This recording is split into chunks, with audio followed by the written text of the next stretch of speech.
রাজীব, টাইগারদের বিশ্বকাপ দল কেমন হলো আর একটু জানিয়ে রাখবেন যে সাইফুদ্দিন ও মেহেদী হাসান মিরাজের বাদ পড়া নিয়ে কি বলছে বিসিবি?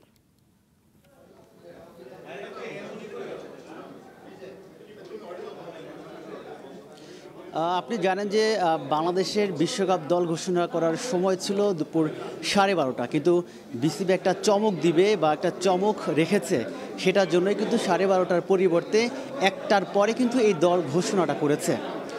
মূলত তাসকিন আহমেদের যে ইনজুরিটা, সেই ইনজুরিটার বর্তমানে কি অবস্থা, তিনি বিশ্বকাপে খেলতে পারবেন কিনা, সেটার জন্যই কিন্তু মূলত পক্ষে এই বিসিবি সময় নিয়েছে। এর আগেও কিন্তু গতকাল বিশ্বকাপ দল ঘোষণা হওয়ার কিন্তু একটা কথা ছিল, সেটা কিন্তু পিছিয়ে আজকে করা হয়েছে। আর এই বিশ্বকাপ দলের সবচেয়ে বড় চমক তা সাইফুদ্দিনের বাদ পড়া, কেননা তিনি চলমান যেই ডিপিএল হয়েছে সেখানে কিন্তু আবাহনীর হয়ে তিনি দুর্দান্ত ক্রিকেট খেলেছেন এবং সর্বশেষ যে জিম্বাবুয়ের বিপক্ষে যে সিরিজ গেল সেখানে কিন্তু তিনি ভালো ক্রিকেট খেলে কিন্তু দারুণ কামব্যাক করেছেন। কিন্তু তার বাদ পড়াটা একটা চমক। আর তাসকিন আহমেদের ব্যাপারটা আরও চমক, কেননা তিনি বিশ্বকাপে যে খেলবেন সেটাই ছিল অনেকটা অনিশ্চয়তার মধ্যে, কিন্তু শেষমেশ তিনি বিশ্বকাপের মূল দলে কিন্তু তাকে রাখা হচ্ছে এবং বিশ্বকাপের জন্য তাকে সহ অধিনায়ক করেছে বাংলাদেশ ক্রিকেট বোর্ড। আর মেহেদী হাসান মিরাজ তো এই জিম্বাবুয়ে সিরিজের আগেও কিন্তু আলোচনায় ছিলেন না যে তিনি বিশ্বকাপ দলে থাকবেন। তো একটা অনুমানই ছিল যে মেহেদী মিরাজ যে বিশ্বকাপ দলে থাকবে না, এটা একটা স্বাভাবিক প্রক্রিয়া। কিন্তু তানজিম হাসান সাকিব, তানজিম হাসান সাকিব যে বাংলাদেশ দলে যে একটা তরুণ ক্রিকেটার, পেস বোলিং করে থাকেন যিনি, তিনি বিশ্বকাপের মূল দলের যে 15 জনের যে স্কোয়াড সেখানে জায়গা করে নিয়েছেন, এটাও কিন্তু একটা চমক।